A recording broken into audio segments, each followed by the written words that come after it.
Here now to respond is Mark Fuhrman, former LAPD homicide detective and a Fox News contributor, and John Yoo, former Deputy Assistant Attorney General. Mark, this has always been a bit of a trouble spot for the Democrats as a party, but why are they increasingly turning their, I think their frustration and upset toward all law enforcement, not just a few bad apples, but to all of law enforcement?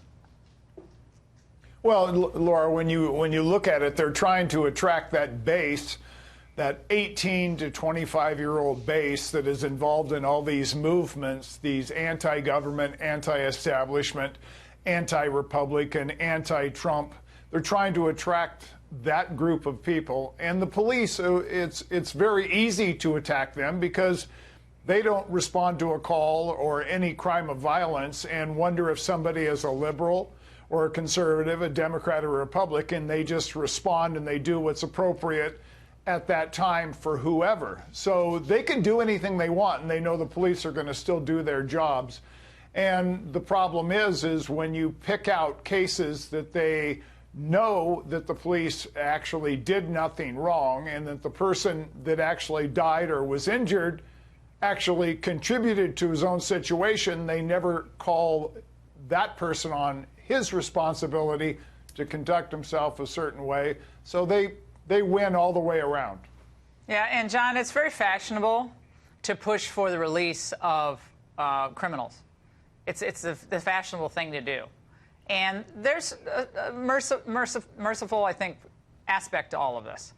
But when you are a party that is actively attacking pro-law enforcement experiences of some of your candidates, I mean, that's the negative thing. It's if you were tough on crime, you can't be in this party almost. That's a wild place to be. So they went after Booker and Newark, and this was a bit on Kamala Harris's record. Let's watch. Senator Harris says she's proud of her record as a prosecutor and that she'll be a prosecutor president. She put over 1,500 people in jail for marijuana violations and then laughed about it when she was asked if she ever smoked marijuana. I am proud of making a decision to not just give fancy speeches or be in a legislative body and give speeches on the floor, but actually doing the work. The people who suffered under your reign as prosecutor, you owe them an apology. So it's not the victims of crime, John, who are suffering. It's the people who are put behind bars. What I wish people like Harris or Booker or any of the people who've been in responsible positions would do would be to defend the police and the prosecutors and also the record of success that's been happening in this country for the last 25 years. People forget, this is the Democratic Party says of the party of facts. Well, the facts are in the last 25 years, violent crime has dropped by 50% in this country. Property crimes have dropped by 70%. They should be proud of that record of success. And that's not just elected politicians, that's police, prosecutors, judges, people who make the criminal justice system go. Instead, in the debates, you hear someone like Elizabeth Warren saying things like the criminal justice system is racist from front to back and blaming the police, when instead they should be proud that they have dropped crime rates at such enormous levels for a 25-year period. There's nothing like it in American history. And we have a really big problem in certain American cities, in surrounding areas, of recruitment of police, Mark Fuhrman. I mean, we're having a difficult time getting people to even take the civil service exam to be considered to be a police officer in some districts. Is that really what they want, to make it such an unpopular career choice that young men and women just decide, it's not worth it? Then where are we going to be? Well, I think what they want is a police force that is made up of people that really don't have the pride for what they're actually chosen as a profession, and they will go along to get along. And the problem is we're talking about listening to politicians that are trying to be elected. You can't trust a thing they say. I mean, you can barely trust any politician anytime to believe what they're going to say. And here we are trying to form our whole law enforcement attitude across the nation because of 22 people that are running for the Democratic nomination. It's actually absurd. When you look at this, they had ample opportunities many times under Barack Obama and Eric Holder to actually hold officers responsible criminally in cases where there was racial overtones, Ferguson, a few other places, and the Justice Department did not.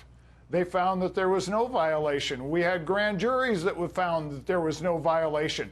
Right. But that isn't the platform that actually carries these people. Yeah, but those names were still thrown around in the debate when they say Michael Brown. Like, Officer Wilson can never work again as a police officer. His name was dragged through the mud after Ferguson. I think he had to change his name. He's not going to give an interview. He was accused of basically murdering someone in cold blood, and that's not what the findings were. So that was really irresponsible. These are some pictures from Ferguson.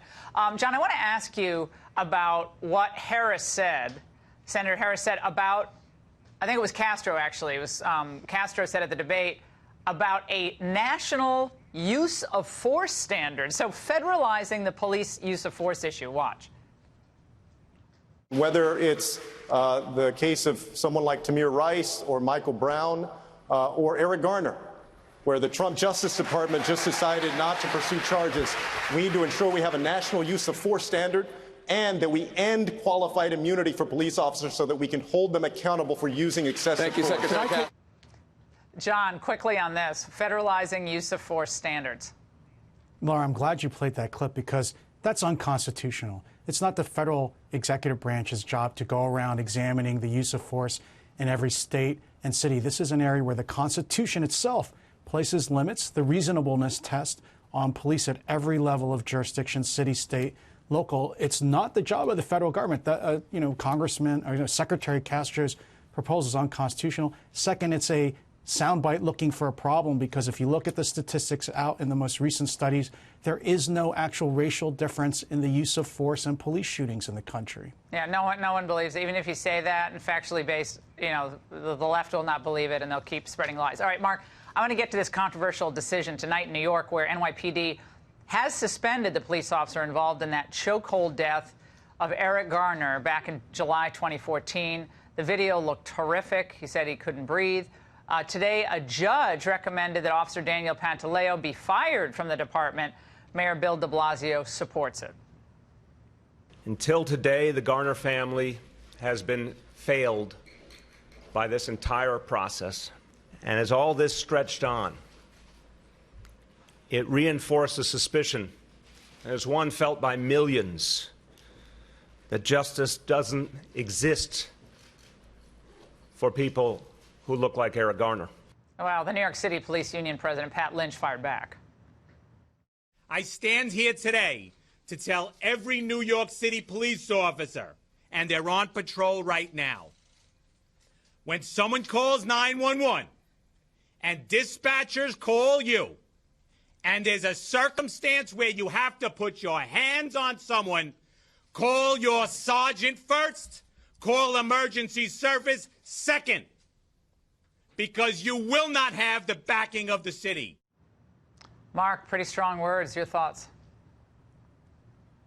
Well, when you look at the Eric Garner case, it wasn't a horrific altercation. It was a kind of slow kind of resistance. I'm not going to go. His size complicated everything.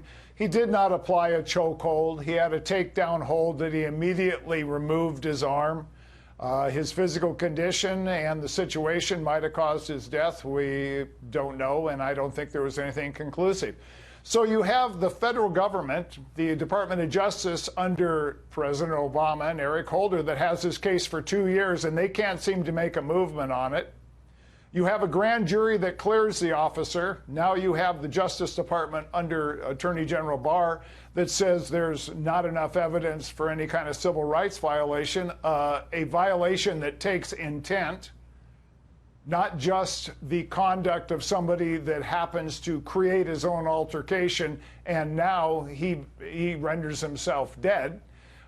This is not a situation where there should be a civil rights violation or an indictment, but unfortunately, because of public opinion pressure that these Democrats want, they're going to actually probably fire this officer.